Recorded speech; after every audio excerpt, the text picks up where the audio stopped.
Channel dream IAS पे। तो आज है 29 जुलाई है और आज सेट नंबर है 23।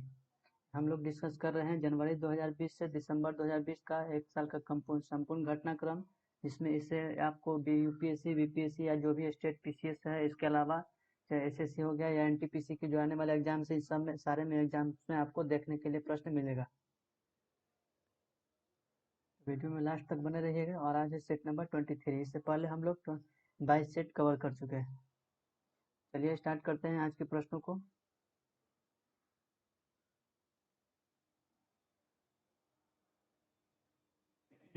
हाल ही में किसे VIZE का वाइजा का ब्रांड एम्बेसडर बनाया गया है? हाल ही में किसे वाइजा का ब्रांड एम्बेसडर बनाया गया है? तो इससे ये विराट कोहली को बनाया गया है ब्रांड एम्बेसडर। विराट कोहली कौन है? तो ये विराट कोहली भारतीय टीम के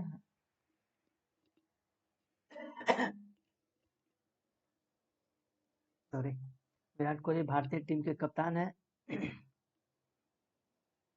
108वां विज्ञान कांग्रेस का आयोजन 108वां विज्ञान कांग्रेस का आयोजन वर्ष 2021 में कहाँ किया जाएगा? वर्ष 2021 में कहाँ किया जाएगा? तो ये महाराष्ट्र के पुणे में इसको आयोजन किया जाएगा। ये 3 से 7 जनवरी के बीच में 3 से 7 जनवरी 2021 में पुणे में किया जाएगा। पुणे में होने वाला था, लेकिन जो अब इसको 2022 में आयोजित किया जाएगा। 2022 में इसको आयोजित किया जाएगा।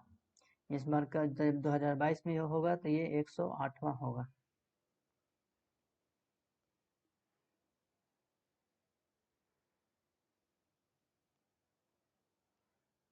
हाल ही में जारी सर्वोच्च न्यायालय की घोषणा के अनुसार किस अनुच्छेद के तहत भारत में इंटरनेट सेवा को मौलिक अधिकार माना गया है? अनुच्छेद 21, अनुच्छेद 19 के 19 के सब क्लाउज 1 के 1 आर्टिकल अनुच्छेद 19 के सब क्लाउज 1 के ए ने ये कहा गया है कि इंटरनेट एक मौलिक अधिकार है, यानी कि इंटरनेट फंडामेंटल अधिकार है। ये सुप्रीम कोर्ट के द्वारा बताया गया है। केंद्रीय मंत्रिमंडल ने जम्मू कश्मीर में कितनी भाषाओं को आधिकारिक भाषा के रूप में मंजूरी दी है? केंद्रीय मंत्रिमंडल के द्वारा जिसने जम्मू कश्मीर में अभी वर्तमान में 5 भाषाओं को यहाँ पे आधिकारिक भाषा का दर्जा दिया गया। 5 भाषाओं को आधिकारिक तौर पर इसको दर्जा दिया गया, जिसमें हिंदी, इंग्लिश, उर्दू, डोगरी और कश्मीरी है।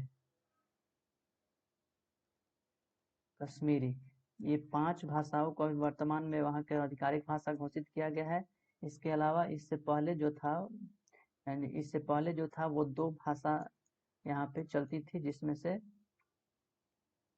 हिंदी, इंग्लिश और उर्दू चलता था। इंग्लिश और उर्दू यहाँ पे आधिकारिक भाषा था, जो बाद में इसको 5 भाषाओं में परिवर्तित कर दिया गया। चर्चा में रहे विजन नहीं है, विजन है। विजन का संबंध किस खेल से है? विजन का संबंध किस खेल से है? तो विजन एक पूर्व फुटबॉल खिलाड़ी रह चुके थे। ये पूर्व फुटबॉल खिलाड़ी रह चुके थे, जिनको पद्मश्री के लिए भी नामित किया गया है। यह केरल राज्य से संबंधित है। 22 मार्च 2020 को मनाए गए जल दिवस का थीम क्या था? 22 मार्च 2020 को जो जल दिवस मनाया गया था, विश्व जल दिवस हर साल 22 मार्च को मनाया जाता है, और 2020 में जो मनाया गया था उसका जो थीम था जल और जलवायु परिवर्तन। जल और जलवायु परिवर्तन था। जल दिवस की जो थीम कब से मनाया गया था? ये 1993 से इसकी शुरुआत हुई थी, मनाया गया था। इसके अलावा आप ये भी याद रख सकते हैं कि बिहार दिवस भी 22 मार्च को मनाया जाता है।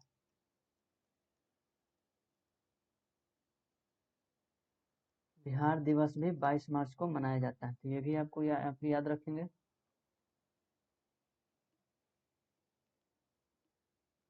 हाल ही में किस राज्य को छठी अनुसूची में शामिल करने की मांग की जा रही है?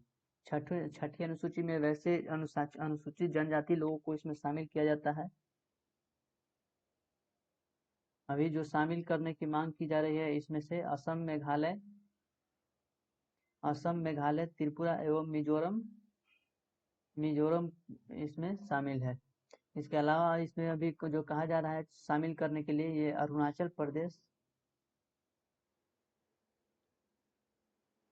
अरुणाचल प्रदेश के 2 क्षेत्र सोया एवं पटकाई को इसमें शामिल करने के लिए कहा जा रहा है। इससे पहले जो छठी अनुसूची में जो कौन कौन सा राज्य था, इसमें मेघालय मेघालय, त्रिपुरा और मिजोरम। असम, मेघालय, त्रिपुरा और मिजोरम की इसमें कुछ जनजातियों को इसमें शामिल किया जाता है छठी अनुसूची में। तो अब कहा जा रहा है कि अरुणाचल प्रदेश के 2 क्षेत्र को भी इसमें शामिल किया जाए, सोया और पटकाई 2 क्षेत्र है अरुणाचल प्रदेश के। प्रधानमंत्री नरेंद्र मोदी ने स्वतंत्रता दिवस के अवसर पर किस क्षेत्र को 1000 दिन में भारत की मुख्य भूमि से जोड़ने के लिए ऑप्टिकल फाइबर लिंक स्थापित करने की घोषणा किया है? ऑप्टिकल फाइबर लिंक स्थापित करने के लिए किया गया है। तो भारत के प्रधानमंत्री नरेंद्र मोदी के द्वारा ये कहा गया है। ये चेन्नई से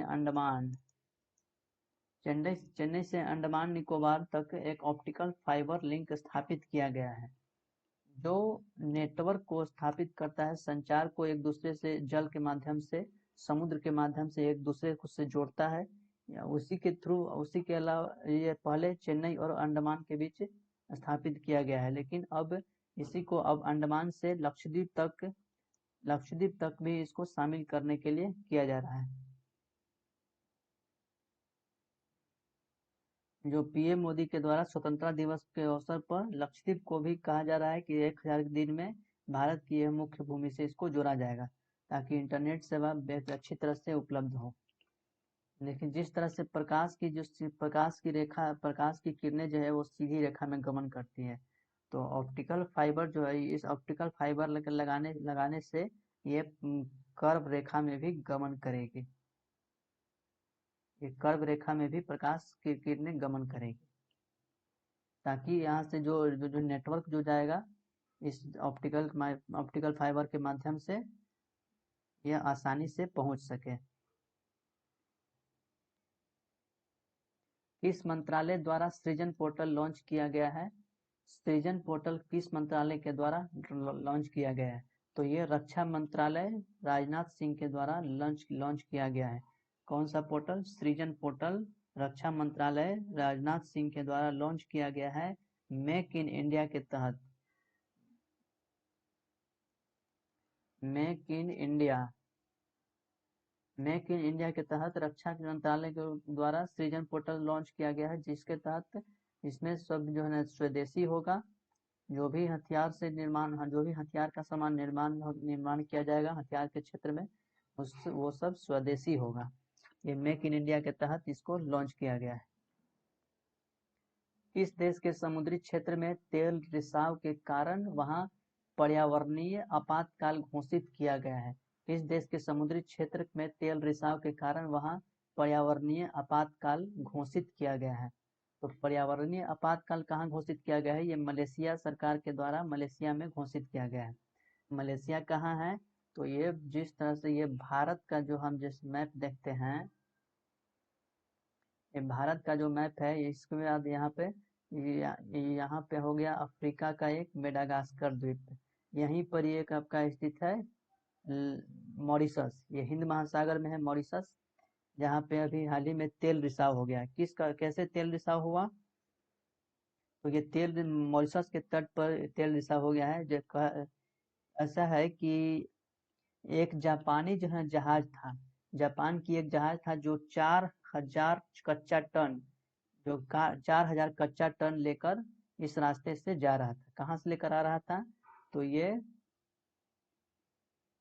कहाँ से ये लेकर आ रहा था कच्चा टन, कच्चा तेल? तो ये ब्राजील से लेकर आ रहा था। ब्राजील कहाँ है? तो ये ब्राजील आपका मिलेगा, ब्राजील जो है ये north south America, south America की एक देश है ब्राजील। यहाँ से लेकर के ये इस तट की ओर लेकर जा रहा था। ब्राजील कहाँ जा रहा था? जापान में। इस तट के होते रास्ते होते हुए, तो यहीं पर ही इसका जो कच्चा टन जो था तेल का वो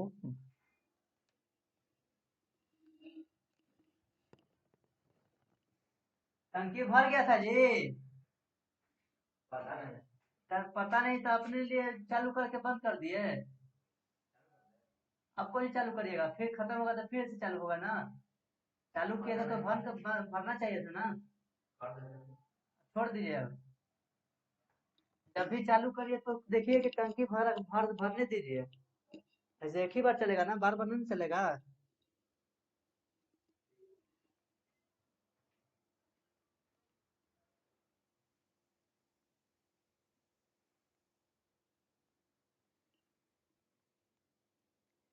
तो ये ब्राजील से लेकर के और जापान जा रहा था इस रास्ते होते हुए, तो यहीं पर मॉरिशस के तट पे इसका जो है तेल रिसाव हो गया, जिसके वजह से मॉरिशस सरकार के द्वारा इसको पर्यावरणीय आपातकाल क्षेत्र घोषित कर दिया गया।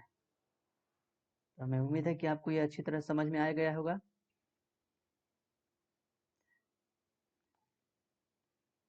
इजराइल यूएई शांति समझौते के संबंध में निम्नलिखित में से कौन सा कथन सही नहीं है?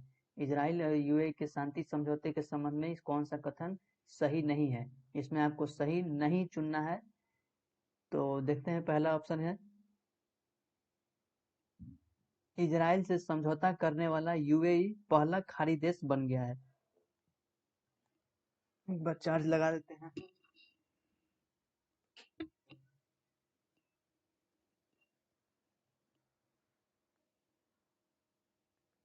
तो यूएई से समझौता करने वाला, इजराइल से समझौता करने वाला यूएई जो है वो पहला खाड़ी देश बन गया है। जैसे कि आप मैप में देखेंगे तो आप पता होगा कि यूएई जो है यहाँ पर स्थित है, गल्फ की खाड़ी में स्थित है। इस तरफ ये गल्फ की खाड़ी है, इधर इधर ईरान है, इधर अफगानिस्तान है, इधर पाकिस्तान है, इधर आपका भारत हो जाता है। ये गल्फ अरब सागर में स्थित है, अरब की खाड़ी में स्थित है, गल्फ की खाड़ी में यूएई यहाँ पे स्थित है। इस तरह से यूएई पहला खाड़ी देश बन गया है जो कि इजराइल से समझौता किया है। इसके अलावा यूएई और बहरीन भी खाड़ी बहरीन भी इजराइल के साथ समझौता किया है। इसको इस समझौता को अब्राहम समझौता भी कहा गया। तो ये ऑप्शन नंबर 1 भी सही है, ऑप्शन बी भी सही है। इस यूएई जो खाड़ी देश बना है समझौता के माध्यम से, उस समझौता को कहा गया अब्राहम समझौता। तीसरा ऑप्शन है इजराइल तथा जॉर्डन के बीच स्थित वेस्ट बैंक पर इजराइल का अधिकार प्राप्त हो जाएगा। तो ये आपका जो है ना ऑप्शन नंबर 3 गलत है। इजराइल तथा जॉर्डन के बीच में स्थित एक वेस्ट बैंक है, इस पर इजराइल का अधिकार प्राप्त होगा। ये गलत है, इजराइल का अधिकार प्राप्त नहीं होगा, बल्कि इस समझौते के तहत वेस्ट बैंक, इस समझौते के तहत जो वेस्ट बैंक है उस पर ये वापस लिया जाएगा। ये इजराइल का अधिकार नहीं होगा, बल्कि ये वापस ले लिया जाएगा। तो इस तरह से हम देखते हैं तो ऑप्शन नंबर सी आपका सही है, 1 एवं 2। ऑप्शन नंबर सी सही है, 1 एवं 2। हाल ही में भारत के नियंत्रक एवं महालेखक परीक्षक किसे नियुक्त किया गया है? हाल ही में भारत के नियंत्रक एवं महालेखक परीक्षक किसे नियुक्त किया गया है? हाल ही में भारत के नियंत्रक एवं महालेखक परीक्षक किसे नियुक्त किया गया है? तो गिरीश चंद्र मुर्मू को नियुक्त किया गया है, यानी कि ये कैग कैग इसको कहा जाता है, कैग। ये ये अनुच्छेद 148, हाँ ये अनुच्छेद 148 में कैग की चर्चा किया गया है। कैग किसको अभी नियुक्त किया गया है? गिरीश चंद्र मुर्मू को। गिरीश चंद्र मुर्मू को इनको नियुक्त किया गया है कैग का लेखक परीक्षक। इनका कार्य क्या, इनका ये काम क्या करते हैं? तो ये संचित एवं आकस्मिक निधि से होने वाले संचित एवं आकस्मिक निधि से जो होने वाले आय एवं व्यय होता है उसका लेखा जोखा करते हैं। तो ये आप याद रखें कि प्रश्न में आपसे ये पूछा जा सकता है कि कैग अनुच्छेद किस अनुच्छेद में कैग की चर्चा किया जाता है। कैग किस अनुच्छेद में है? 148, आर्टिकल 148। अभी इसके जो परीक्षा किससे नियुक्त किया गया है? गिरीश चंद्र मुर्मू। दुनिया में 600 विकेट लेने वाले पहले तेज गेंदबाज कौन बन गए? तो 600 विकेट लेने वाले पहले तेज गेंदबाज कौन बन गए हैं? तो जेम्स एंडरसन है। जेम्स एंडरसन जो इंग्लैंड के खिलाड़ी हैं, जो जिन्होंने 600 विकेट अभी लिए हैं। यह तेज गेंदबाज है जिसकी बात कर रहे हैं। किस राज्य के प्रसिद्ध मंडोली अकेला किस राज्य के मंडोली अकेला नहीं है, केला है। मंडोली केला, हरमल मिर्च एवं खेज मिठाई को जीआई टैग प्रदान किया गया है। तो इससे पहले भी हम लोग सेट में डिस्कस कर चुके हैं कि हरमल मिर्च, मंडोली अकेला एवं खेज मिठाई के साथ साथ एक खोला मिर्च भी है जिसको जीआई टैग प्रदान किया गया है। तो ये सारे जो पदार्थ है ये गोवा से संबंधित है। ये गोवा राज्य के ये सब पदार्थ है। पर्यावरण सुरक्षा के उद्देश्य से केंद्र सरकार ने किस राज्य में ग्रीन एजी प्रोजेक्ट की शुरुआत किया है? पर्यावरण सुरक्षा की दृष्टि से केंद्र सरकार ने कौन से राज्य में ग्रीन एजी प्रोजेक्ट शुरू किया है? तो ये मिजोरम में शुरू किया गया है। मिजोरम में शुरू किया गया है केंद्र सरकार के द्वारा। इसमें कहा गया है कि कृषि से होने वाले उत्सर्जन को कम करना है और सतत कृषि को बढ़ावा देने के लिए ये ग्रीन एजी प्रोजेक्ट लाया गया है। एक बार फिर से बताते हैं, ग्रीन एजी प्रोजेक्ट किस लिए लाया गया है? ताकि कृषि से जो होने वाले हानिकारक पदार्थ है, जो उसमें ज्यादातर केमिकल का जो यूज किया जाता है, वो कम कर करके सतत कृषि को बढ़ावा दिया जाए। इसके लिए ग्रीन एजी प्रोजेक्ट लाया गया है। हाल ही में नुआखाई फसल उत्सव का आयोजन किस राज्य में किया गया है? नुआखाई फसल एक उत्सव है, यानी कि एक नए फसल की कटाई के बाद नए फसल की कटाई के बाद एक उत्सव मनाया जाता है जिसे नुआखाई फसल उत्सव कहा जाता है।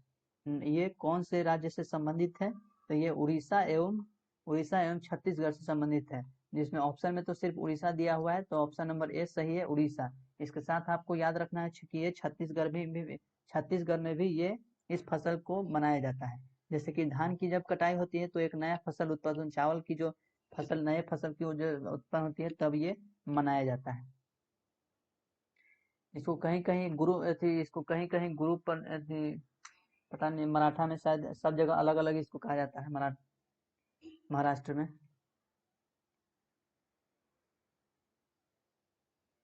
केरल सरकार द्वारा पहली बार समुद्री एम्बुलेंस सेवा शुरू की गई है, जिसका नाम क्या है? केरल राज्य सरकार के द्वारा समुद्री एम्बुलेंस सेवा शुरू किया गया है, जिसको प्रतीक्षा नाम दिया गया है। यह कार्य क्या करेगा? जैसे कि केरल में जो है वो समुद्र के तट पे स्थित है। केरल राज्य जो है वो समुद्र के तट पर स्थित है। इस तरह से समुद्र में अक्सर जो है ना दुर्घटना जो होती है, उसके वजह से मछुआरों की कई जान जो है कई मछुआरों को जान चली जाती है। उसी समुद्र में होने वाली दुर्घटना को देखते हुए समुद्री एम्बुलेंस सेवा शुरू किया गया है, ताकि मछुआरों की जान बचाई जा सके या उनकी जान में कुछ इजाफा हो। नई राष्ट्रीय शिक्षा नीति को लागू करने वाला देश का पहला राज्य कौन बना है? तो न्यू एजुकेशन पॉलिसी के बारे में कल हम लोगों ने डिस्कस किया था। तो आज हम उतना नहीं करेंगे, क्योंकि यदि नहीं देखे हैं तो पिछले वाला वीडियो कर देख लीजिए। नई राष्ट्रीय शिक्षा नीति को लागू करने में सबसे पहले कौन लागू किया था? तो ये किसके द्वारा लागू किया था? कौन से राज्य के द्वारा ये सबसे पहले लागू किया गया था? हिमाचल प्रदेश जिसने सबसे पहले नई शिक्षा नीति को लागू किया। इससे पहले केरल सरकार जो था उनके द्वारा ये कहा गया था कि न्यू एजुकेशन पॉलिसी जो है उसको सबसे पहले हम लागू करेंगे, लेकिन हिमाचल प्रदेश जिसने पहले लागू किया। 29 अगस्त को राष्ट्रीय खेल दिवस के अवसर पर 5 खिलाड़ियों को राजीव गांधी खेल रत्न पुरस्कार प्रदान किया गया है। निम्नलिखित में से कौन उसमें शामिल नहीं है?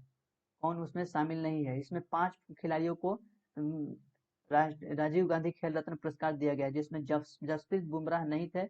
इसमें मरियप्पन टी, विनेश फोगाट, मनिका बत्रा और इसके साथ साथ 2 और प्लेयर थे।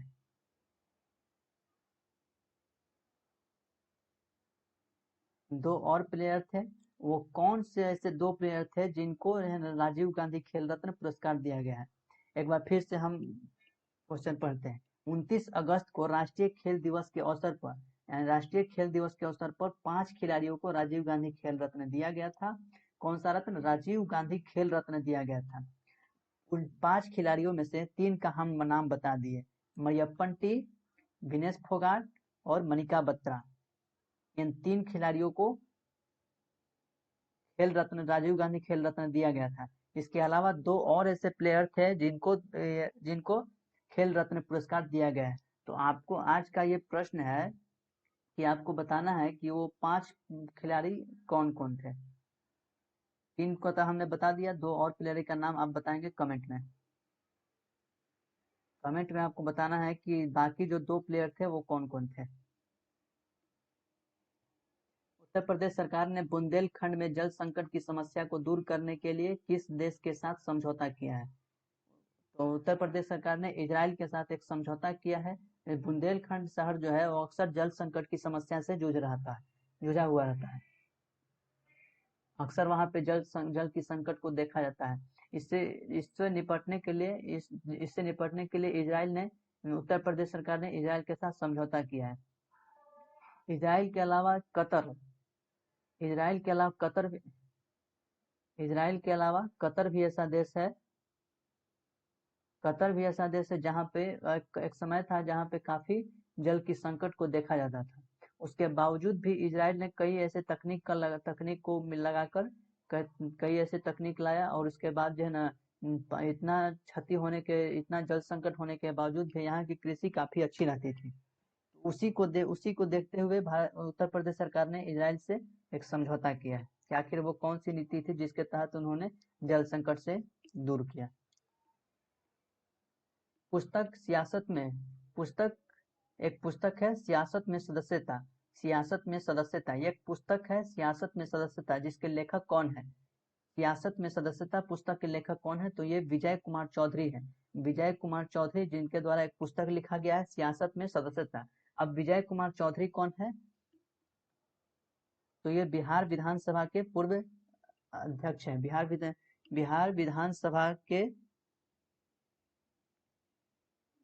विधानसभा के पूर्व अध्यक्ष है विजय कुमार चौधरी।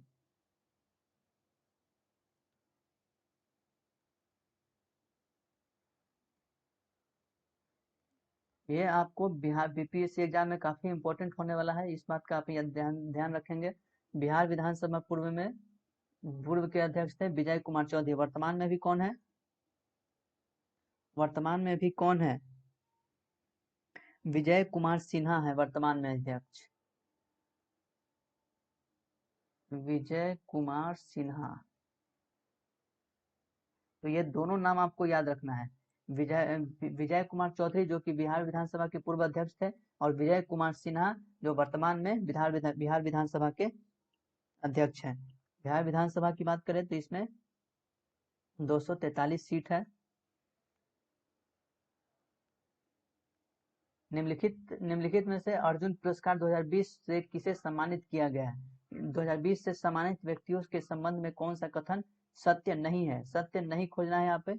अर्जुन ऐसे ही इनमें नाम दिए गए हैं जो कि अर्जुन पुरस्कार 2020 से इसमें व्यक्तियों को सम्मानित किया गया है। तो बताना है कि इनमें से जो किस खेल से संबंधित है। तो ईशांत शर्मा जो कि क्रिकेट से संबंधित है, ऑप्शन ये सही है। मनु भाकर जो कि शूटिंग से संबंधित है, ये भी सही है। सुयश यादव ये पैरा तैराकी संबंधित है, ये भी सही है। और दीप्ति शर्मा जो कि हॉकी से संबंधित नहीं है, ये क्रिकेट से संबंधित है। ऑप्शन नंबर बी सही है। दीप्ति शर्मा क्रिकेट से संबंधित है, हॉकी से नहीं। नासा ने वैश्विक समुद्र तल की निगरानी हेतु किस उपग्रह को लॉन्च किया है? नासा ने अभी हाल ही में एक रिपोर्ट जारी किया है। नासा के द्वारा अभी हाल ही में एक रिपोर्ट जारी किया गया है, एक रिपोर्ट बताया गया है एक रिपोर्ट जारी किया गया जिसमें बताया गया है कि समुद्र तल की जो ऊंचाई है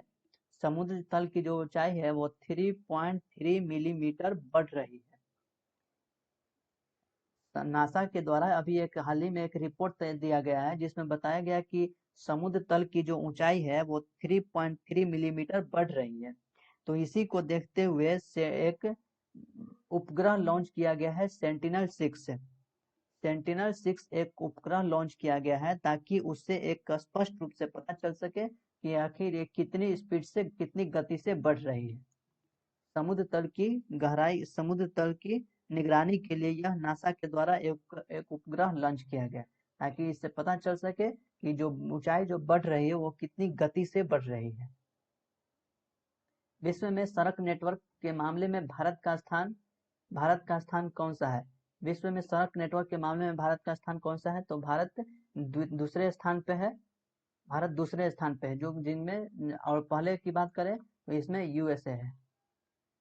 पहला यूएसए है और दूसरा पे भारत है। जिसमें सड़क नेटवर्क के मामले में दूसरे स्थान पे है। बोस्टन के 2020 इंडिया इंटरनेशनल फिल्म फेस्टिवल में प्राइड ऑफ इंडिया अवार्ड से किसे सम्मानित किया गया है? प्राइड ऑफ इंडिया अवार्ड से किसे सम्मानित किया गया है?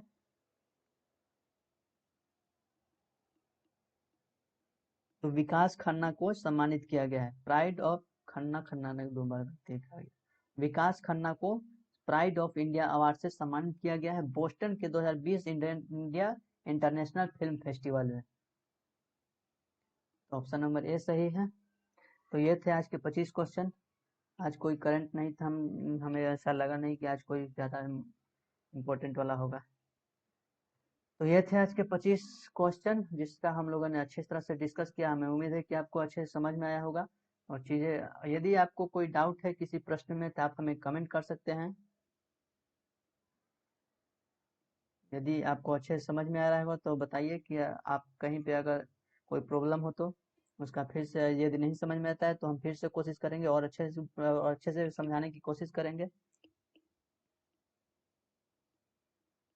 आज आज हमने क्या प्रश्न पूछा है कि प्रश्न जो है आपको बताना है कि राष्ट्रीय खेल दिवस के अवसर पर जो खेल रत्न दिया गया था, राजीव गांधी खेल रत्न दिया गया था, वो 5 प्लेयर को दिया गया था।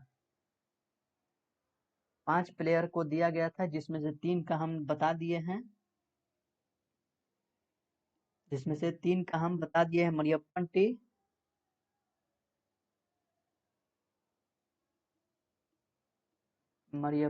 टी, विनेश फोगाट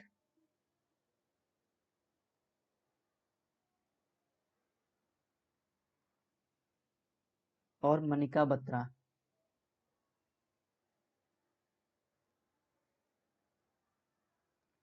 बाकी जो 2 प्लेयर थे इनका नाम आपको बताना है कि बाकी जो 2 प्लेयर थे वो कौन थे जिनको राजीव गांधी खेल रत्न पुरस्कार दिया गया है। आपको कमेंट में इसका उत्तर देना है। इसके अलावा वीडियो अच्छा लगे तो लाइक और शेयर कर दीजिएगा।